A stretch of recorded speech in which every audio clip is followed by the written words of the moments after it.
Assalamualaikum warahmatullahi wabarakatuh.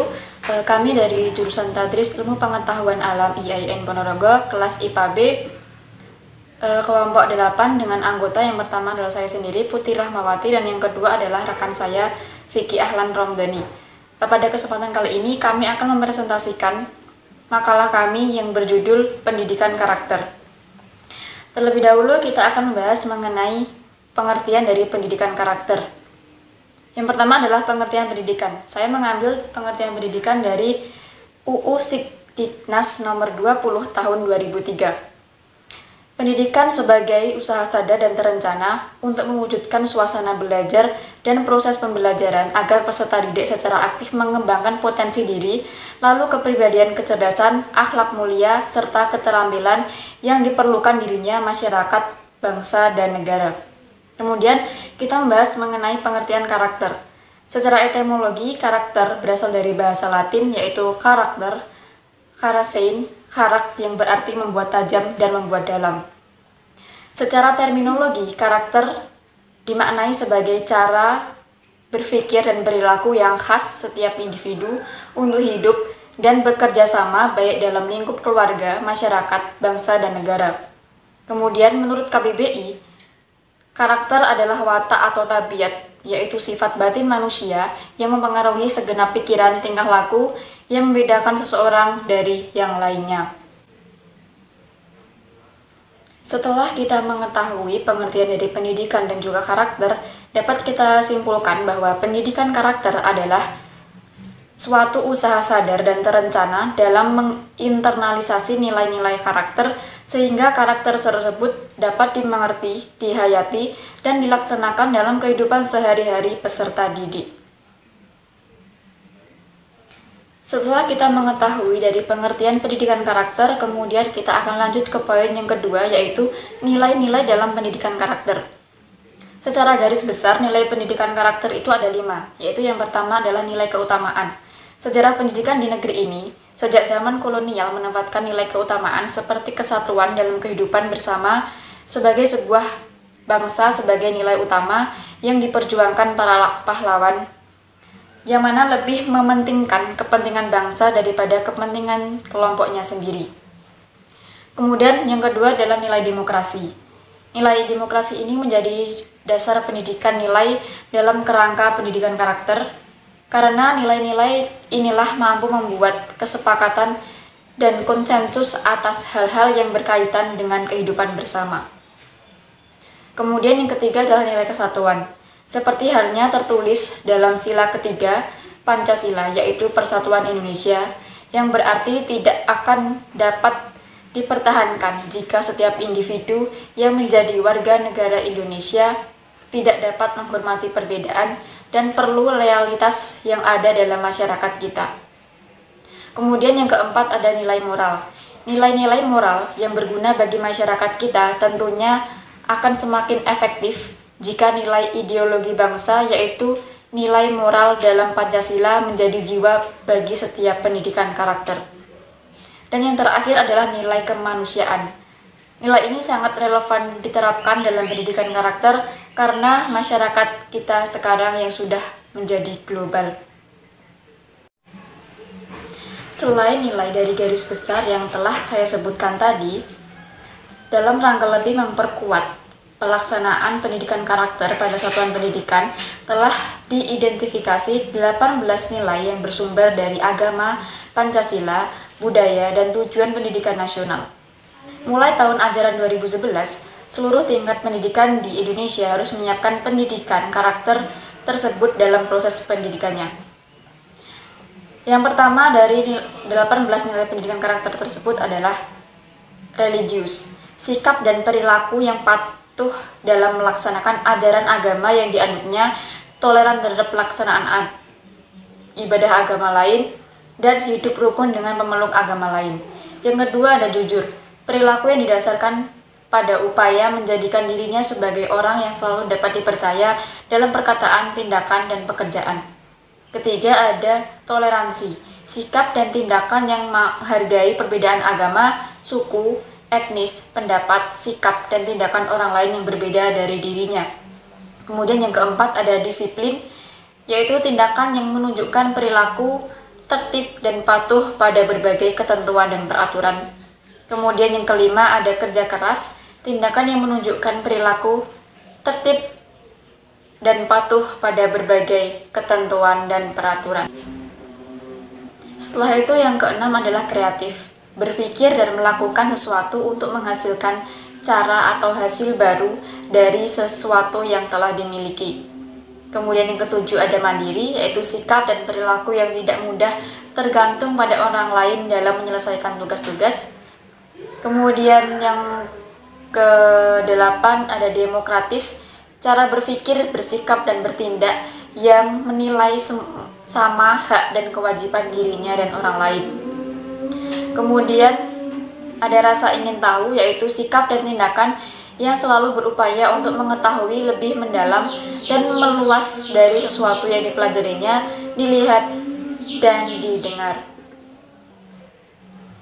Kemudian yang ke-10 ada semangat kebangsaan, yaitu cara berpikir, bertindak, dan berwawasan yang menempatkan kepentingan bangsa dan negara di atas kepentingan diri dan kelompoknya. Kemudian yang ke-11 cinta tanah air, cara berpikir, bertindak, dan berwawasan yang menempatkan kepentingan bangsa dan negara di atas kepentingan diri dan kelompoknya. Kemudian selanjutnya adalah nilai menghargai prestasi, bersahabat atau komunikatif, dan cinta damai. Ketiga nilai ini memiliki pengertian, sikap, dan tindakan yang mendorong dirinya untuk menghasilkan sesuatu yang berguna bagi masyarakat dan mengakui serta menghormati keberhasilan orang lain. Kemudian ada nilai gemar membaca, yaitu kebiasaan menyediakan waktu untuk membaca berbagai bacaan yang memberikan kebajikan bagi dirinya.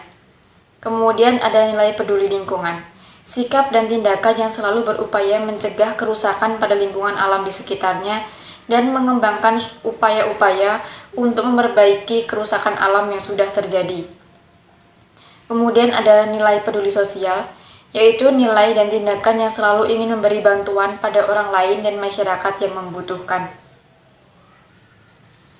Dan yang terakhir adalah nilai tanggung jawab, sikap dan perilaku seseorang untuk melaksanakan tugas dan kewajibannya yang seharusnya dia lakukan terhadap diri sendiri, masyarakat, lingkungan, alam, sosial, dan budaya, negara, dan juga Tuhan Yang Maha Esa. Demikian sedikit pemaparan dari saya, yang selanjutnya akan dilanjutkan oleh teman saya, Vicky. Baik, di sini saya akan melanjutkan strategi penerapan pendidikan karakter. Perilaku siswa pada dasarnya dalam pendidikan nantinya ada namanya wilayah olah hati, olah pikir, olahraga, dan juga olah rasa. Keempat komponen ini harus diterapkan seluruhnya. Apabila ada salah satu komponen yang tidak diterapkan, maka akan terjadi suatu ketimpangan. Yang pertama adalah olah hati. Olah hati ini berkaitan dengan nilai yang ditanamkan pada siswa, seperti beriman, bertakwa, jujur, bertanggung jawab, amanah, dan juga adil. Kemudian yang kedua adalah olah pikir.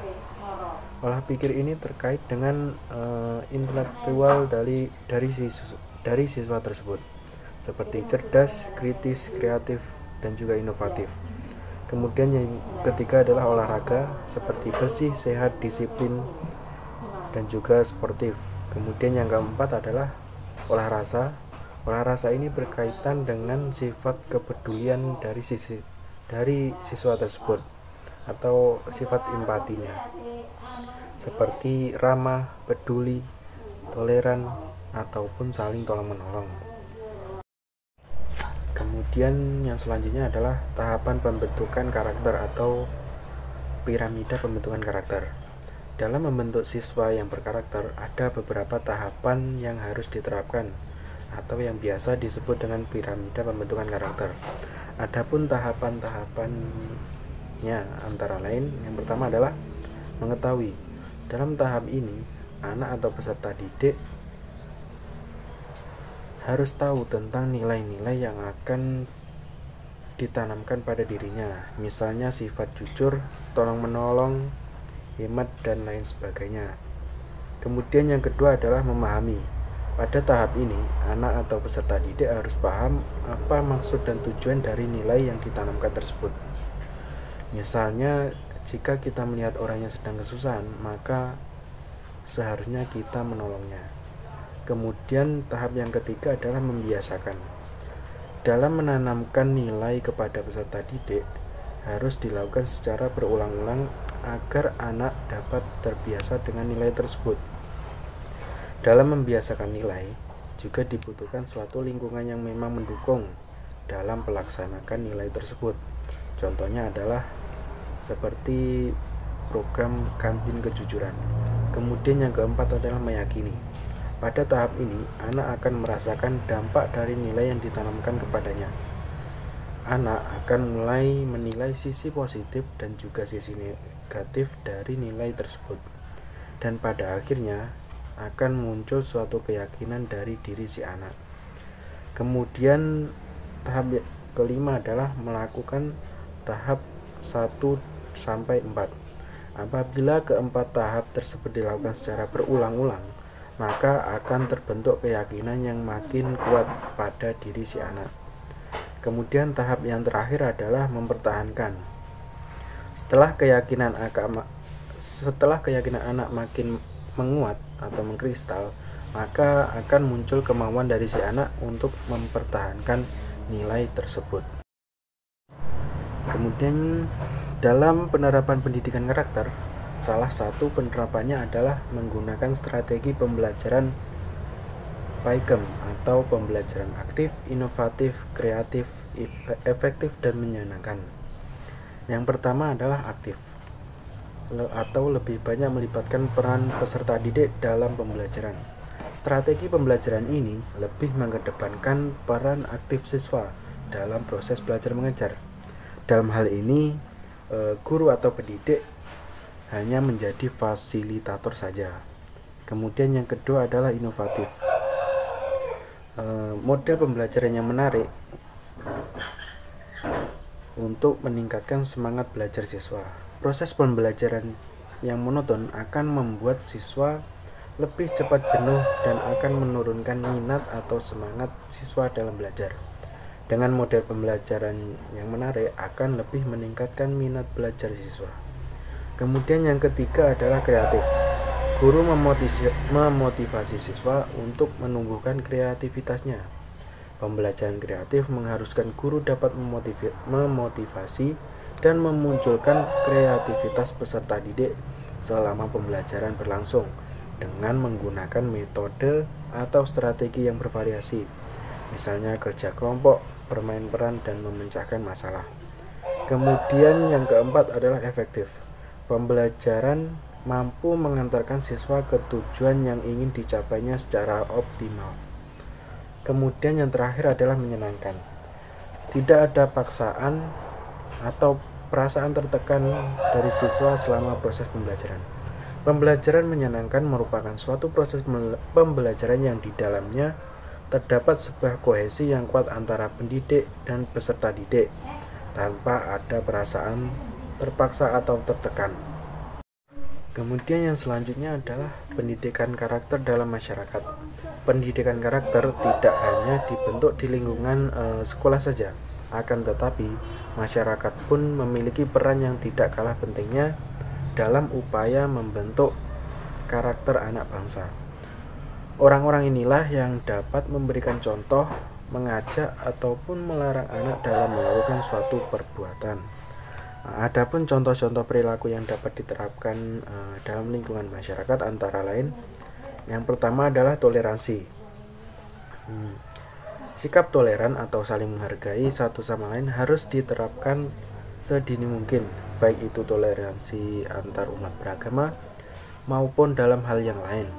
Hal ini menumbuhkan sifat saling menghargai antar sesama umat manusia.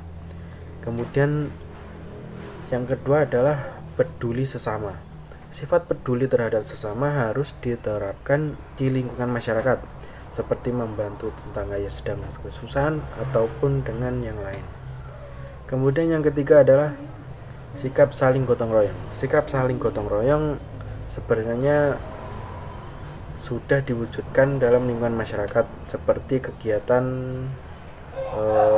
kerja bakti maupun kegiatan-kegiatan yang lain yang melibatkan banyak warga. Kemudian yang keempat adalah sikap tanggung jawab. Sikap tanggung jawab harus selalu diterapkan, baik itu di rumah, di sekolah maupun di lingkungan masyarakat. Kemudian yang kelima adalah taat aturan. Di lingkungan masyarakat, sebagai warga yang baik, seorang individu sudah menjadi suatu kewajiban untuk selalu mentaati setiap tata tertib yang berlaku di lingkungan masyarakat tersebut. Mungkin itu saja yang dapat saya sampaikan. Bila ada kekurangan mohon maaf. Wabillahi taufiq wal hidayah. Wassalamualaikum warahmatullahi wabarakatuh.